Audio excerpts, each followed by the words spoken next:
Very good morning to everyone. मैं मधु यादव आप लोग का स्वागत करती हूँ हमारे यूट्यूब चैनल वेम्पिक्स 360 में।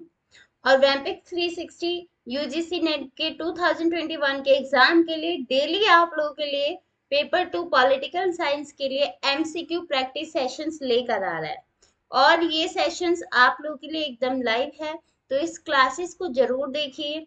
और जब भी आप पढ़ रहे हैं तो पढ़ने के बाद एक सेशन जरूर कंप्लीट कीजिए। इससे आपकी कंप्लीट प्रैक्टिस हो जाएगी। और बेसिकली इसमें मैंने बहुत सारे प्रीवियस ईयर के क्वेश्चंस डाले हुए हैं और कई क्वेश्चंस ऐसे हैं जो कि एग्जाम में आने की संभावना है। तो काफी वेल रिसर्च क्वेश्चंस हैं जो कि एग्जाम में आ सकते हैं। तो इसलिए जब भी आप क्लास को देखना शुरू करते हैं तो इसे एंड तक देखें। और एंड तक देखने के बाद मैं आपसे प्रॉमिस करती हूँ कि आपकी प्रैक्टिस पूरी होगी।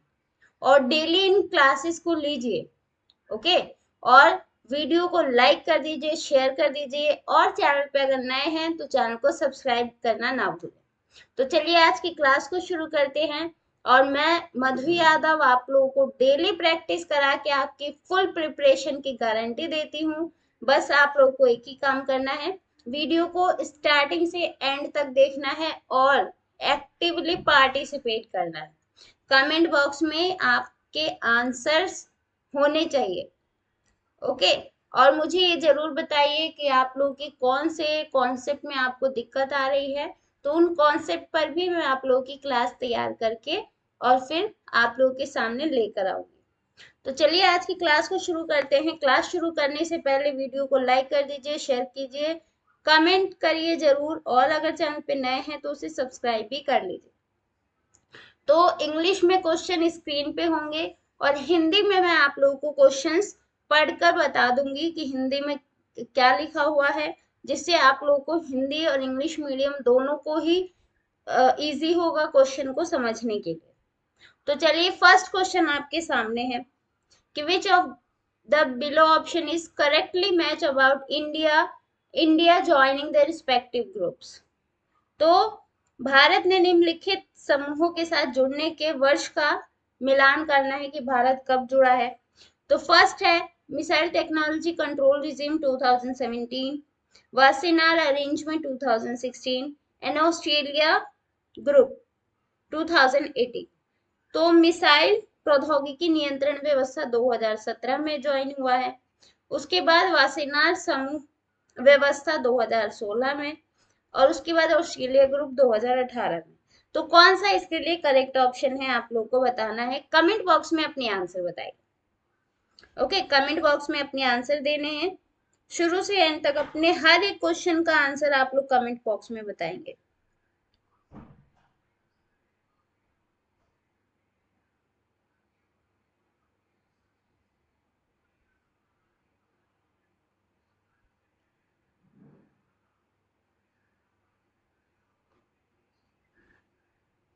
तो बताइए, कमेंट बॉक्स में अपने अपने आंसर बताने हैं आप लोगों को। ओके। सो देखिए, इसका आपका ऑप्शन सी करेक्ट है। ऑप्शन सी करेक्ट है। और देखिए ऑप्शन सी में क्या है, ऑस्ट्रेलिया ग्रुप। तो ऑस्ट्रेलिया समूह 2018 में भारत ने ज्वाइन किया है। और यहाँ पे जो वासेनर अरेंजमेंट दिया गया है, ये बेसिकली इंडिया ने 2017 में ज्वाइन किया था। कब किया था? 2017 में ज्वाइन किया था। तो इसलिए हमारा ऑप्शन सी करेक्ट है। नेक्स्ट क्वेश्चन है कि the first summit conference of Belgrade in which name was officially established was held in which year. तो नाम यानी नॉन अलाइनमेंट मूवमेंट जब ऑफिशियली एस्टैब्लिश हुआ था, इसका फर्स्ट जो बेलग्रेड सम्मेलन हुआ था वो कब हुआ था। तो बेसिकली आप लोगों को बेलग्रेड सम्मेलन की स्थापना किस वर्ष हुई थी ये बताना है। सो बताइए इसका करेक्ट आंसर क्या है। सो इसका करेक्ट आंसर आप लोग का 1961 है। कब? तो 1961 में बेलग्रेड सम्मेलन की ऑफिशियली औपचारिक रूप से स्थापना कर दी गई थी। और इसमें क्या हुआ था बेसिकली, 25 कंट्रीज ने सदस्यता के रूप में भागीदारी निभाई थी, और इसके अंदर ही जो बेलग्रेड सम्मेलन हुआ था, बेसिकली इसको 1955 में इसका नाम रखा गया था, और इसकी शुरुआत 1955 में कर दी गई थी, और 1961 में ऑफिशियली इसको स्थापित कर दिया गया। नेक्स्ट है आपका कि consider the facts about border of India. तो भारत की सीमा के तथ्यों के बारे में बताना है। तो स्टेटमेंट 1 है कि India share its land border with 7 countries.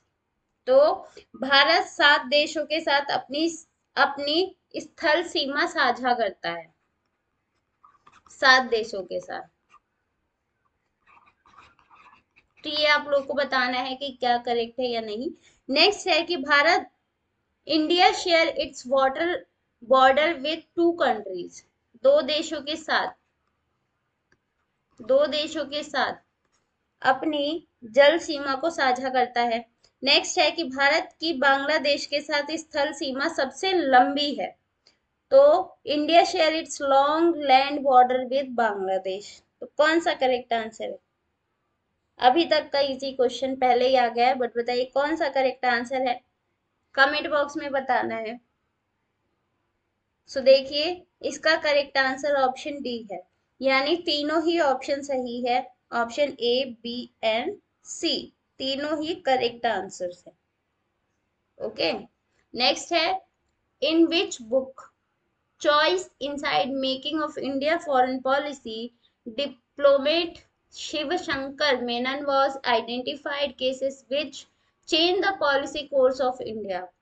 Which of the following case policies is are not chosen by Shiv Shankar Menon? यानी choice inside the making of India foreign policy में जो डिप्लोमेट शिव शंकर मेनन है, उन घटना स्थितियों की पहचान की है जिसने भारत की नीति के मार्ग को परिवर्तित किया है। यानी भारत की फॉरेन पॉलिसी को जिन घटनाओं ने या जिन नीतियों ने चेंज किया है, उसका जिक्र मेनन ने इस पुस्तक में करी है। Okay, choice inside the making of Indian foreign policy. तो यहाँ पे क्वेश्चन है कि निम्नलिखित में से कौन सी घटना का जिक्र शिव शंकर मेनन ने नहीं किया? ओके, तो किसके बारे में शिव शंकर मेनन ने बात नहीं करी है? यहाँ पर ऑप्शंस आप लोग के सामने है, और करेक्ट आंसर आप लोग को बताना है। तो किसके बारे में शिव मेनन ने अपनी इस बुक में बात नहीं करी है? ओके, तो बताइए, कमेंट बॉक्स में आंसर अपने दीजिए। तो देखिए, इसके लिए आपका करेक्ट आंसर है ऑप्शन डी। कौन सा? Option D, look east policy. कौन सी? लुक ईस्ट पॉलिसी के बारे में शिव मेनन ने इस पुस्तक में बात नहीं करी है। नेक्स्ट है consider the given clauses of article 51 of the Indian constitution. The state shall endeavour to, यानी जो भारतीय संविधान है उसके अनुच्छेद 51 में दी गई धाराओं पर विचार करना है कि भारत प्रयास करेगा। तो भारत किसके लिए प्रयास करेगा? To promote international peace and security, यानी अंतरराष्ट्रीय शांति और सुरक्षा को बढ़ावा देने के लिए। और बी है कि maintain just and honourable relationship between Nations, यानी राष्ट्रों के बीच ईमानदारी और सम्मानीय संबंध बनाने के लिए। और सी है अंतरराष्ट्रीय, यानी foster respect for international law, अंतरराष्ट्रीय कानून के प्रति सम्मान को बढ़ावा देना। डी है कि मध्यस्थता के द्वारा अंतरराष्ट्रीय विवादों को निपटारे के लिए बढ़ावा देना, यानी encourage settlement of international dispute by arbitration.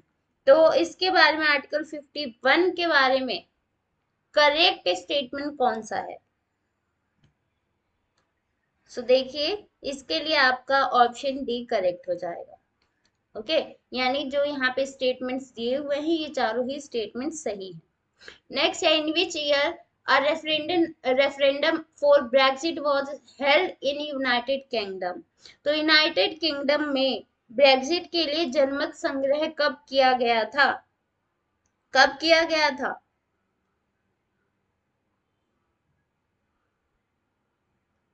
Okay, तो यहाँ पर इसका करेक्ट आंसर बताना है। तो बेसिकली इसका राइट आंसर आपका ऑप्शन बी है। 2016 में ब्रेक्जिट के लिए रेफरेंडम कराया गया था कि जो यूनाइटेड किंगडम है उसको ब्रेक्जिट करना है, यानी जो यूनाइटेड नेशन है उससे बाहर जाना है। ठीक है, और 2017 में, यहाँ पे आप कंफ्यूज हो सकते हैं, 2017 में इसको ऑफिशियली अनाउंस्ड कर दिया गया था, ऑफिशियली अनाउंस कर दिया गया था।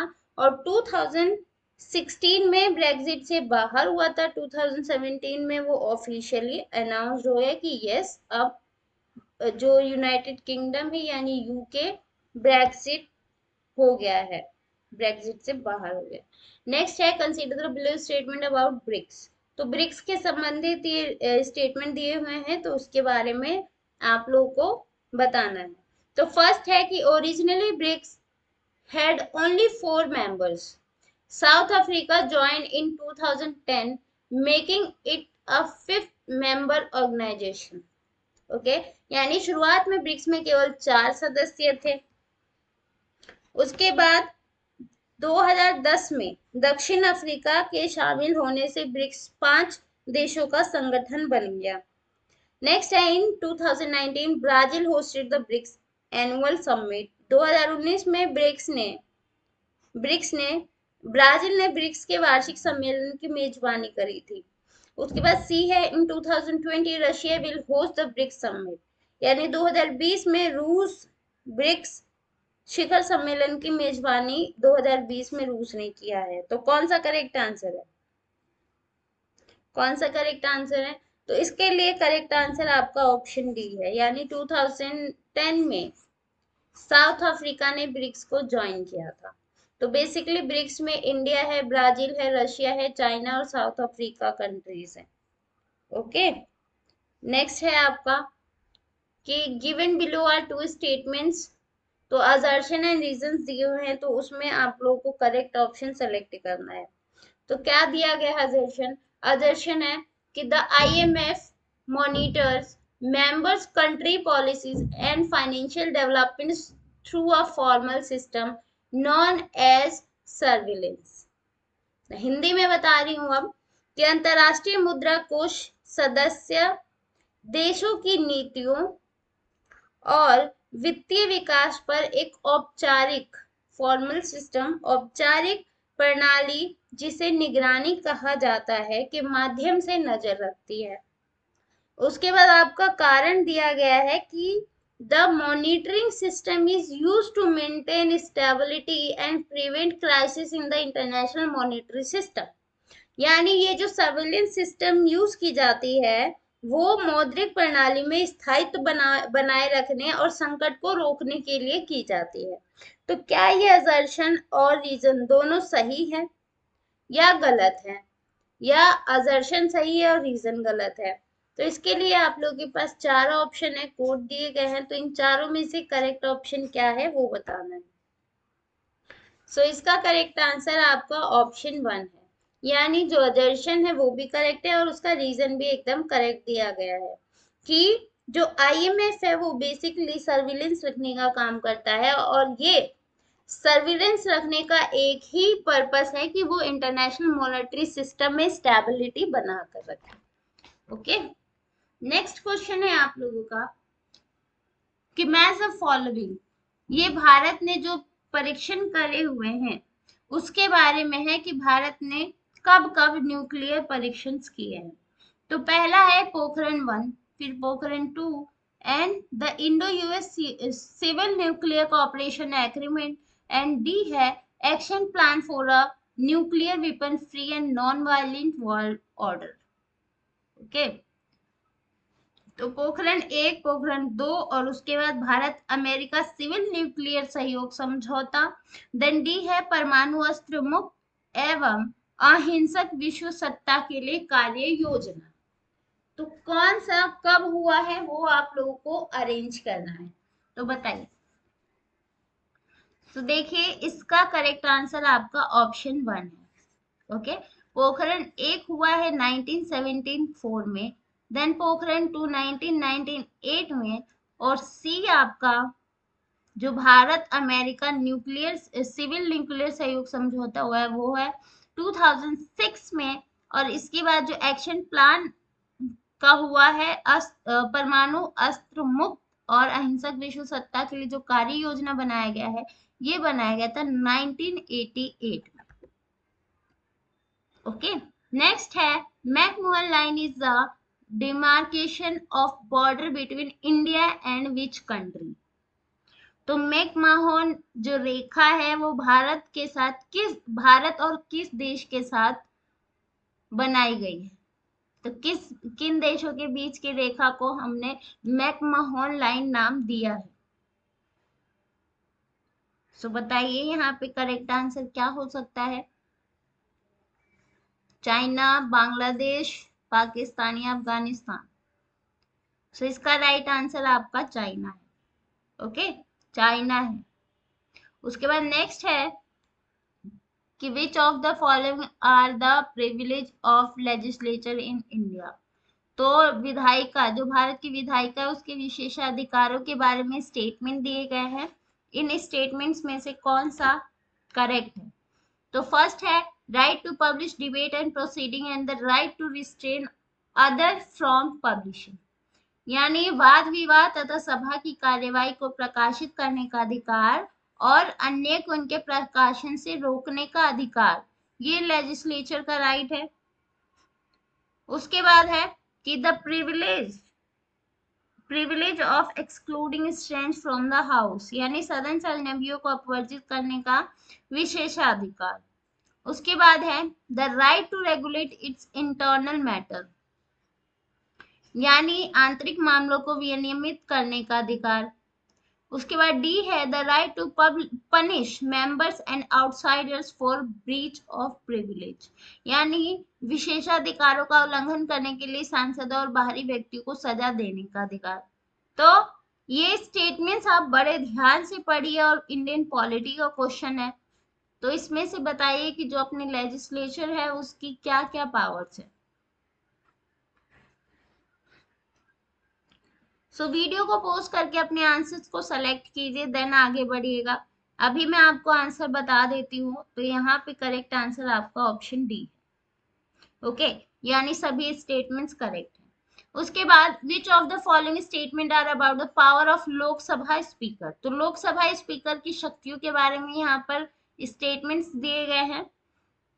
तो फर्स्ट है final interpreter of the provisions of constitution with in house, सदन के अंदर संविधान के प्रावधानों की अंतिम व्याख्या करता है Lok Sabha speaker. Okay, next cast his vote in case of tie, यानी बराबरी की स्थिति में अपना वो मत डालता है। उसके बाद है appoints the chairman of all parliamentary and cabinet committees, यानी सभी संसदीय और कैबिनेट समितियों की अध्यक्षता की नियुक्ति करता है। उसके बाद है एक second presides over joint sitting of both houses of parliament, यानी सदन के दोनों सदनों की संयुक्त बैठक की अध्यक्षता करता है।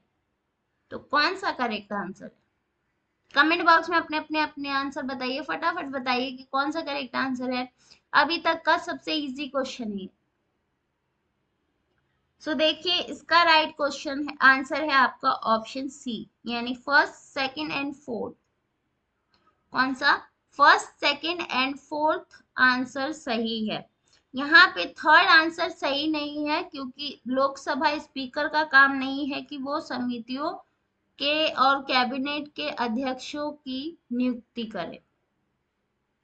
ओके, नेक्स्ट है आपका consider the below statement and choose the correct option. तो यहाँ पे इन स्टेटमेंट्स को देखते हुए आपको अपने आंसर सेलेक्ट करने हैं। ये दिया गया है राज्यपाल के बारे में। तो the governor is the real executive authority in the state, कि राज्यपाल राज्य में वास्तविक कार्यकारी अधिकारी होता है। दूसरा है कि the chief minister is a nominal executive authority in the state, कि मुख्यमंत्री राज्य में नाम मात्र का कार्यकारी अधिकारी होता है। तो कौन कौन से स्टेटमेंट सही है बताइए।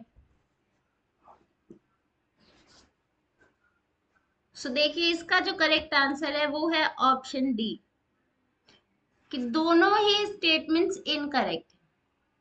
ओके, जो चीफ मिनिस्टर होता है वो रियल एग्जीक्यूटिव होता है और जो गवर्नर होता है वो नॉमिनल होता है। तो यहाँ पे ना बिल्कुल अपोजिट दे रखा था, इसलिए दोनों ही ऑप्शंस इनकरेक्ट है। उसके बाद है when was national commission for women setup, महिला राष्ट्रीय आयोग की स्थापना कब हुई थी। तो महिला राष्ट्रीय आयोग की स्थापना कब हुई है, तो इसकी स्थापना आपकी हुई है ऑप्शन सी 1992 में। ओके, 1992 में महिला आयोग की स्थापना की गई। नेक्स्ट है कि दो स्टेटमेंट है असर्शन एंड रीजन, उनके बारे में बताना है। असर्शन है कि chief minister is D jury executive of the state, यानी मुख्यमंत्री राज्य की कानूनी तौर पर कार्यपालिका है। रीजन दिया गया है कि वह राज्य सेवाओं का राजनीतिक प्रमुख है, यानी he is political head of state service. तो क्या रीजन और असर्शन दोनों सही है, तो बताइए कि इसके लिए कौन सा करेक्ट आंसर है। सो बेसिकली इसका ऑप्शन डी करेक्ट आंसर है। ओके, ए इज फॉल्स और आर इज ट्रू, यानी रीजन सही है कि ये is political head of state service. Okay, वो डी ज्यूरी नहीं होता है, वो रियल एग्जीक्यूटिव होता है। नेक्स्ट है आपका कि according of which amendment national commission for SC and ST bifurcated into two bodies. Okay, कि किस संशोधन के अनुसार अनुसूचित जाति और अनुसूचित जनजाति के लिए, एससी एसटी के लिए राष्ट्रीय आयोग को दो निकायों में बांट दिया गया, according to which amendment. So इसका करेक्ट आंसर है आपका ऑप्शन बी। 89th अमेंडमेंट के अकॉर्डिंग जो पहले नेशनल कमीशन हुआ करती थी उसको एससी एसटी दो बॉडीज में डिवाइड कर दिया गया। ओके, नेक्स्ट है आपका which of the following statement about CAG are correct. तो कैग के बारे में यहाँ दिया गया है, कंट्रोलर अटॉर्नी जनरल के बारे में। तो बताइए कि फर्स्ट स्टेटमेंट है कि he audit all transaction of the central and state government, यानी वह केंद्र और राज्य के सभी लेन देन की लेखा जोखा रखता है। उसके बाद है he submit his audit reports related to centre's account to the president, यानी वह राष्ट्रपति के केंद्र के खातों से संबंधित अपनी लेखा रिपोर्ट प्रस्तुत करता है, यानी राष्ट्रपति को वो देता है। उसके बाद है he is responsible only to the parliament, वह केवल संसद के लिए उत्तरदायी होता है। उसके बाद है वह he look into legal regulatory and property audit, यानी वह कानूनी नियामक और औचित्य लेखा परीक्षण देखता है। तो सारे स्टेटमेंट में से कौन से करेक्ट ऑप्शन है, ठीक, फर्स्ट एंड सेकंड या सेकंड एंड फोर्थ या फर्स्ट सेकंड एंड फोर्थ या सभी स्टेटमेंट करेक्ट है, कौन सा सही है। तो यहाँ पर आपका ऑप्शन डी करेक्ट है, यानी यहाँ पे जो first second third and fourth options दिए हुए हैं स्टेटमेंट्स हैं वो सभी सही। नेक्स्ट है कि which of the following state have bicameral legislature system, कि द्विसदनीय विधायिका प्रणाली किस स्टेट में है। तो बताइए मध्य प्रदेश, तेलंगाना, जम्मू कश्मीर एंड उत्तर प्रदेश। सो इसका करेक्ट आंसर आपका ऑप्शन बी है। Okay, second and fourth, Uttar Pradesh में और तेलंगाना में। कहाँ पे, उत्तर प्रदेश और तेलंगाना में। नेक्स्ट है कि choose the correct statement about national human rights commission. तो मानव अधिकार आयोग के बारे में यहाँ पे स्टेटमेंट्स दिए हुए हैं कि फर्स्ट है NHRC is a statutory body established in 1993 कि 1993 में NHRC की वैधानिक संस्था की स्थापना हुई थी। उसके बाद है it's required into any human rights violation or negligence in prevention of such violence by public servant, यानी यह किसी भी लोक सेवक द्वारा इस तरह की उल्लंघन को रोकने में किसी मानवीय अधिकार या लापरवाही की जांच करता है। उसके बाद NHRC has jurisdiction to inquire into violence of human rights by armed forces, यानी NHRC के पास सशस्त्र बलों द्वारा मानव अधिकारों के उल्लंघन पर पूछताछ का अधिकार है। नेक्स्ट है कि it can inquire into any cases of violation of human rights within 2 years of occurrence, यानी यह शुरुआत के 2 वर्षों के अंदर मानव अधिकारों की किसी भी उल्लंघन के बारे में पूछताछ कर सकता है। तो कौन कौन से स्टेटमेंट करेक्ट है? सो बेसिकली यहाँ पर आपका ऑप्शन बी करेक्ट है, सेकंड एंड फोर्थ करेक्ट है, यानी वो किसी भी मानव अधिकार के उल्लंघन के मामले में 2 वर्ष के अंदर अंदर मामले के लिए जांच पड़ताल या पूछताछ कर सकता है। और इसमें क्या होता है, मानव अधिकार के उल्लंघन के बारे में पब्लिक सर्वेंट्स ने क्या काम किया है या उनकी लापरवाही के बारे में ये जांच पड़ताल करता है। ओके, सो नेक्स्ट क्वेश्चन है आपका कि originally the total strength of constituent assembly was supposed to be 389. How many of these 389 seats were allotted to British India and princely state each? तो मूल रूप से जो संविधान सभा की कुल सदस्य संख्या थी वो 389 थी, और इन 389 सीटों में से कितनी भारत और रियायतों को आवंटित की गई थी, यानी ब्रिटिश इंडिया और प्रिंसली स्टेट्स को कितनी कितनी डिवाइड की गई थी, बताइए। सो देखिए इसका करेक्ट आंसर है आपका ऑप्शन 1। 296 सीट्स को ब्रिटिश इंडिया में से सेलेक्ट करना था और 93 सीट्स जो हैं वो प्रिंसली स्टेट्स को अलॉट किए गए थे। नेक्स्ट है कि which of the following pair is correctly match? Bombay plan to P C Mahalanobis, Sarvodaya plan to Bal Gangadhar Tilak and people's plan to JP Narayan, or Wedge good model to PR Brahmananda. Okay, तो कौन सा किससे रिलेटेड है?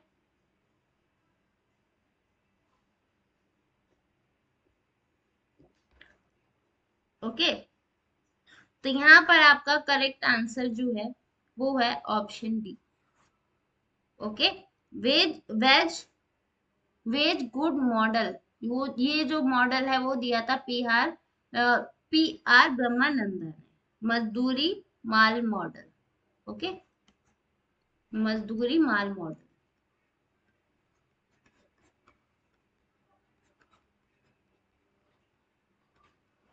नेक्स्ट क्वेश्चन है आपका,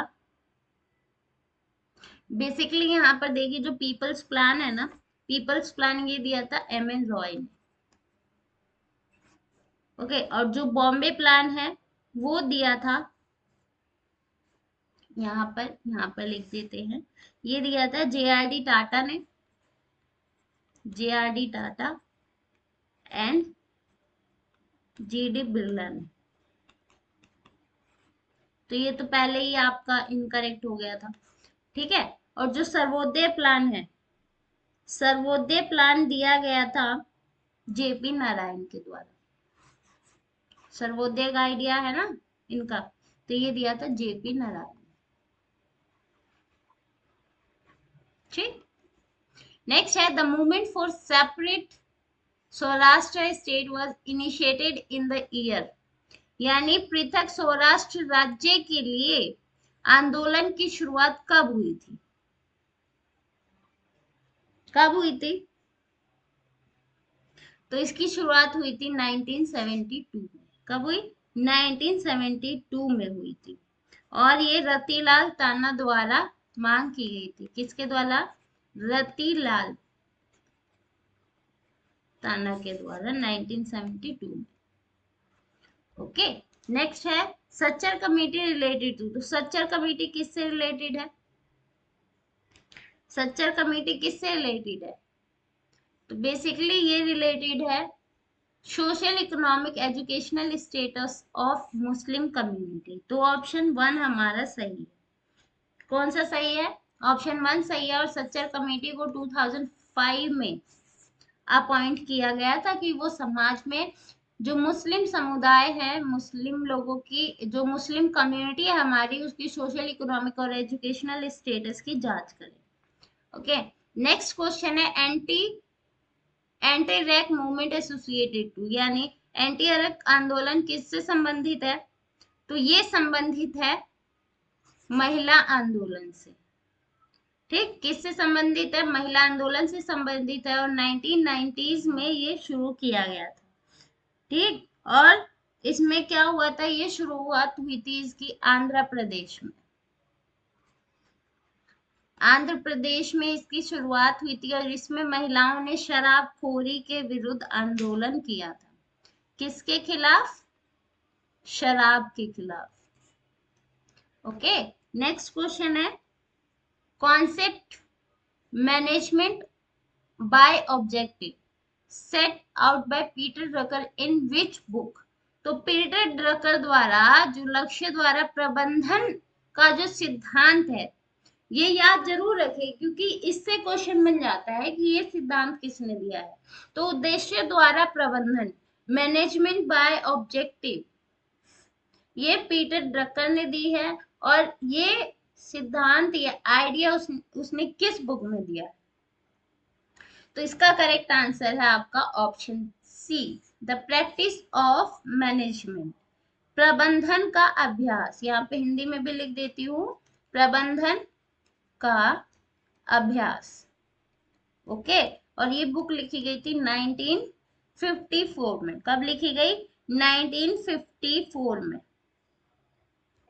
नेक्स्ट है असर्शन एंड रीजन। असर्शन और reason आपका पीछा नहीं छोड़ेगा, ये क्वेश्चन आएगा। बहुत बहुत सारे क्वेश्चन आते हैं नेट के एग्जाम में, तो इनकी जरूर प्रैक्टिस कीजिए। जो स्टेटमेंट्स है, जो रीजंस असर्शंस बताता है, इनकी जरूर क्वेश्चंस की प्रैक्टिस कीजिए क्योंकि इसकी वजह से कई क्वेश्चन गलत होते हैं। ओके, तो यहाँ पे असर्शन है Mary Parker Follett introduce the concept constructive conflict of the theory of organisation, यानी मैरी पगर फॉलेट ने संगठन के सिद्धांत के लिए रचनात्मक संघर्ष की अवधारणा प्रस्तुत की थी।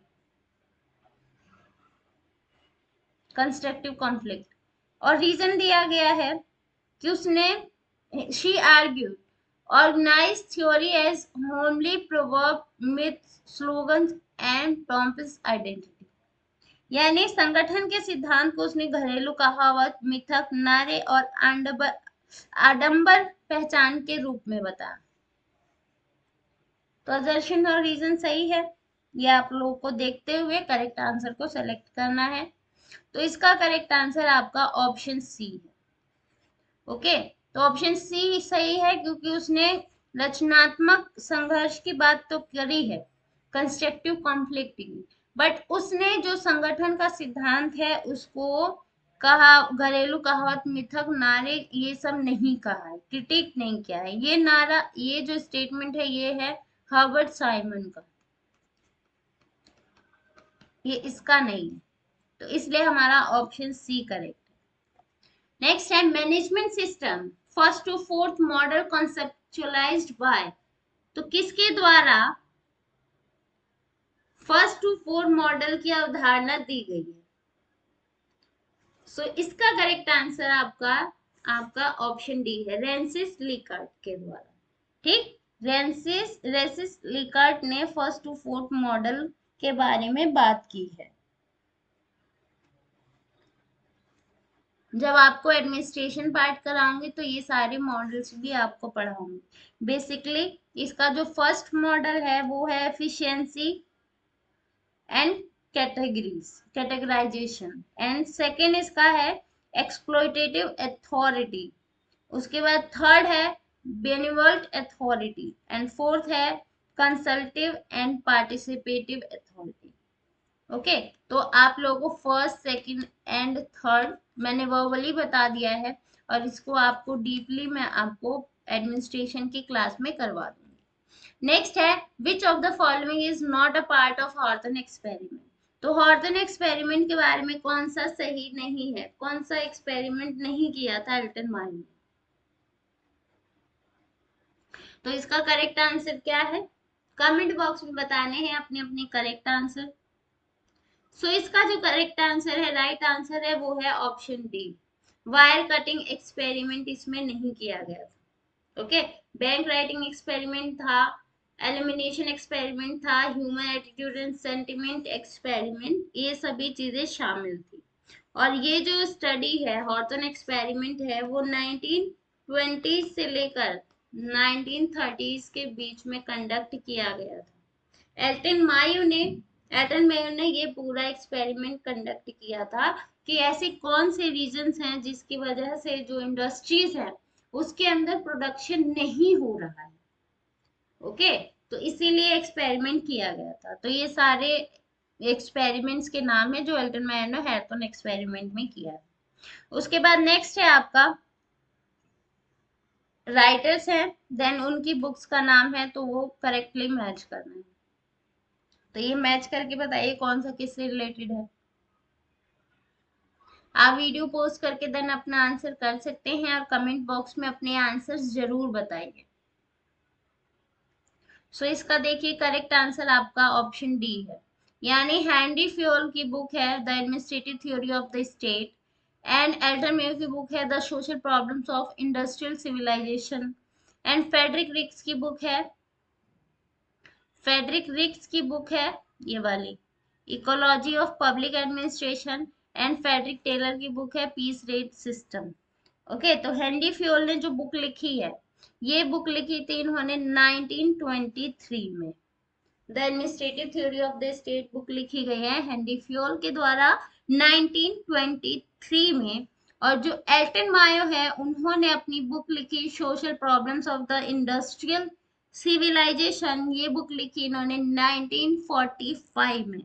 उसके बाद फेडरिक रिक्स ने ये बुक लिखी थी 1961 में। कब लिखी? 1961। और उसके बाद जो टेलर है, इनकी सबसे पहली बुक आई थी 1911। Okay, the piece rate system.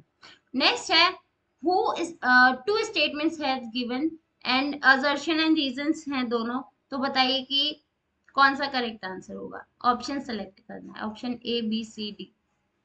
तो यहाँ पे है कि असर्शन है system approach to administration rely on input output method, and reason दिया गया है कि system approach sees administration as a system of interrelated and interdependent part of force, यानी प्रणाली उपागम प्रशासन को अंतर संबंधी इंटरलेटेड और इंटरडिपेंडेंट अंतर निर्भर भागों में बल के रूप में देखता है, फोर्स के रूप में देखता है।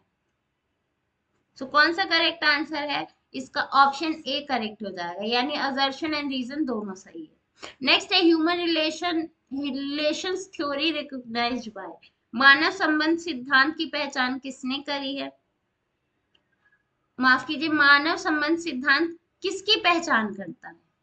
तो ये पहचान करता है सोशल मैन की।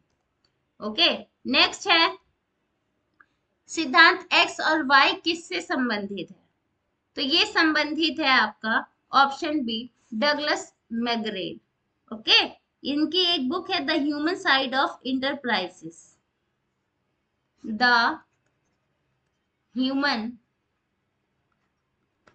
साइड ऑफ द इंटरप्राइजेस, ये बुक है। और इसी में उन्होंने दो एग्जाम्पल के थ्रू ह्यूमन रिलेशंस को बताने की बात की थी, ऑर्गेनाइजेशन में कैसे जो प्रोडक्शन है और जो उच्च अधिकारी और जो निम्न अधिकारी है उनके बीच किस तरह का रिलेशन हो सकता है, उनको एक्स और वाई थ्योरी की माध्यम से समझाने की कोशिश करी थी। नेक्स्ट है, who is the father of management. तो प्रबंधन के पिता कौन है? जो प्रबंधन सिद्धांत है एडमिनिस्ट्रेशन का, उसके फादर कौन है? तो इसके फादर है Peter Drucker. Okay, so right answer is Peter Drucker. Next है, idea of communication help in exercising authority associated with, यानी शक्ति का अभ्यास करने में संवाद सहायता करता है।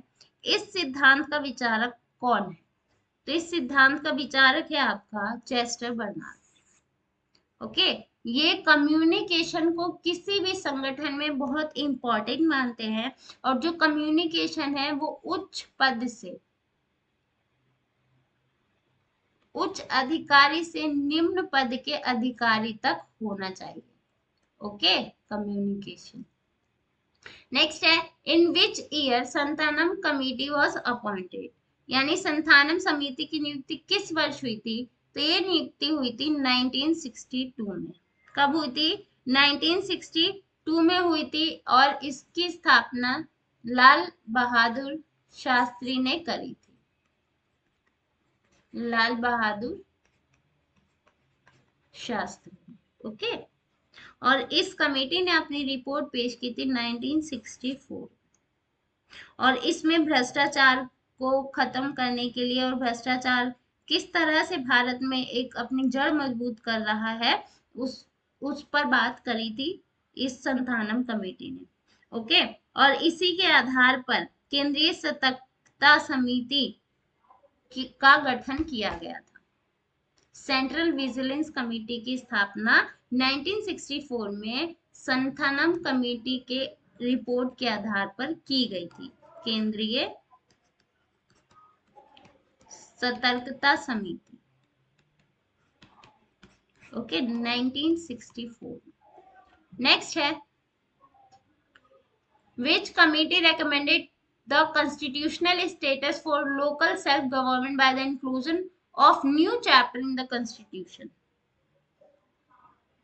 तो किस समिति ने संविधान में नए अध्याय को शामिल करके स्थानीय स्वशासन के लिए संवैधानिक दर्जा देने की सिफारिश करी थी? तो ये सिफारिश करी थी एलएम सिंघवी ने। उसके बाद है, विच amendment act made education a fundamental rights. तो किस संविधान संशोधन ने शिक्षा को मौलिक अधिकार बनाया? तो इसका राइट आंसर है आपका ऑप्शन 1। उसके बाद असर्शन एंड रीजन दिया गया है कि national rural employment guarantee act यानी NREGA come into effect from 2005 in 20 districts and was extended to the whole country in 2008। उसके बाद रीजन दिया गया है कि it was a setup towards legal enforcement of right to work which aim to provide guarantee employment for 100 days per household per year। तो इसके लिए बताइए कौन सा करेक्ट आंसर है? सो बेसिकली इसके लिए करेक्ट आंसर है आपका ऑप्शन डी, यानी 1 इज फॉल्स, क्योंकि जो मनरेगा है वो 2005 में नहीं 2006 में शुरू किया गया था। ओके, तो आप क्वेश्चंस को पोज करके वीडियो समझ सकते हैं और अपने आंसर्स का टेस्ट कर सकते हैं। उसके बाद नेक्स्ट असर्शन है, the administrative reform commission recommended the setting of the Lokpal and Lokayukta for redress of citizen grievance, and reason दिया गया है, this institution were to be set up on the pattern of institution of ombuds in Scandinavian countries. तो जो लोकपाल व्यवस्था है वो जो Scandinavian देश है जिसमें ऑलमोस्ट 24 कंट्रीज आती है, उनकी व्यवस्था के आधार पर बनाया गया है, और ये इसके लिए रेकमेंड किया गया था फर्स्ट एडमिनिस्ट्रेटिव रिफॉर्म कमीशन के द्वारा। तो कौन सा करेक्ट आंसर है? तो इसके लिए देखिए करेक्ट आंसर आपका ऑप्शन 1 है। उसके बाद है कि the joint consultative machinery in India was established to recommendation of, यानी संयुक्त परामर्शी तंत्र किसकी सिफारिश के आधार पर स्थापित किया गया था? तो ये स्थापित किया गया था सेकंड पे कमीशन के रिकमेंडेशन के आधार पर। ओके, और सेकंड पे कमीशन की स्थापना हुई थी 1966 में। ओके, 1966 में। नेक्स्ट है, which of the following commission committee had identified weak governance as a main reason for corruption in India. यानी किस समिति आयोग ने भारत में भ्रष्टाचार के मुख्य जो कारण है वो है कमजोर शासन। तो इसकी पहचान किसने करी थी? तो इसकी पहचान करी थी सेकेंड एडमिनिस्ट्रेटिव रिफॉर्म कमीशन ने। ओके, जो द्वितीय प्रशासनिक सुधार आयोग है उसने इसकी पहचान करी थी और 2007 में इसने अपनी रिपोर्ट पेश करी थी। उसके बाद नेक्स्ट क्वेश्चन है, which state top NITI Aayog index in sustainable development goal in 2019? तो सतत विकास लक्ष्यों में कौन सा राज्य सबसे आगे है? तो इसमें सबसे आगे है केरल। कौन है? केरल सबसे आगे। नेक्स्ट है कि प्रोग्राम्स दिए गए हैं देन उनके ऑब्जेक्टिव्स दिए गए हैं, तो आपको करेक्टली मैच करना है।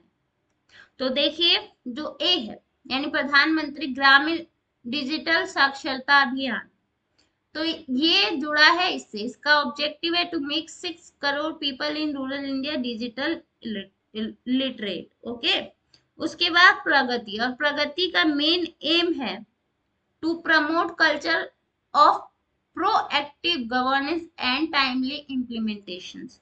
And DigiLocker का aim है to enable citizen to secure, store and share their documents. और D दर्पण का aim है to monitor and analyze the implementation project of the state. इसलिए हमारा करेक्ट आंसर है option C. Okay, next question है अपना, According to which constitutional amendment right to education become fundamental right? तो किस संवैधानिक संशोधन के अनुसार शिक्षा का अधिकार मौलिक अधिकार बन गया? तो इसके लिए राइट आंसर है आपका 86th अमेंडमेंट। ओके, और 86th अमेंडमेंट के अकॉर्डिंग आपका जो राइट टू एजुकेशन है वो फंडामेंटल राइट्स में जुड़ गया। अब यहाँ पर पैसेज दिया हुआ है और पैसेज के आधार पर ही आपकी नेक्स्ट 5 क्वेश्चंस हैं। तो इस पैसेज को ध्यान से पढ़िए और देन हम आगे के क्वेश्चंस पे प्रोसीड करते हैं। ओके, तो फर्स्ट क्वेश्चन है, आप वीडियो को पॉज करके इसको पढ़ सकते हैं, देन अपने आंसर्स को देना, ध्यान से पढ़ना और फिर इस पे आंसर करना।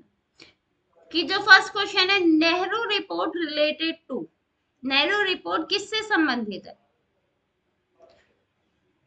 तो ये संबंधित है ड्राफ्ट कॉन्स्टिट्यूशन से, मसौदा संविधान। ऑप्शन डी करेक्ट है। उसके बाद Ambedkar took principle of constitutional morality from, जो संविधान की नैतिकता का सिद्धांत है वो अंबेडकर ने कहां से लिया? तो ये लिया गया था जॉर्ज ग्रोव से। ओके, नेक्स्ट है, which of the following scheme was not borrowed from government of Indian act 1935? तो जुडिशियल रिव्यू, ये हमारे जो गवर्नमेंट ऑफ इंडिया एक्ट 1935 है उससे नहीं लिया गया है, ये अमेरिका से लिया गया है। ठीक, नेक्स्ट है कि which of the following was not a goal of constitutional morality, यानी संवैधानिक नैतिकता का लक्ष्य इनमें से कौन सा नहीं है?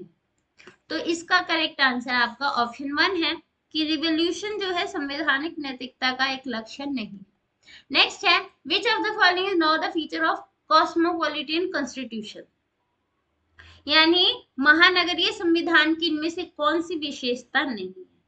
तो महानगरीय संविधान की विशेषता नहीं है हमारा option D, borrowed constitution. Okay, तो यहाँ पर हमारी क्लास खत्म होती है, मिलते हैं कल की क्लास में। और ऐसे ही आप लोग क्लास को पूरी देखिए और हमेशा कमेंट बॉक्स में अपने अपने आंसर्स भी देते रहिए ताकि मुझे भी मोटिवेशन मिले और मैं आप लोगों के लिए एक्स्ट्रा एफर्ट्स लगाऊं। थैंक यू, मिलते हैं कल की क्लास में।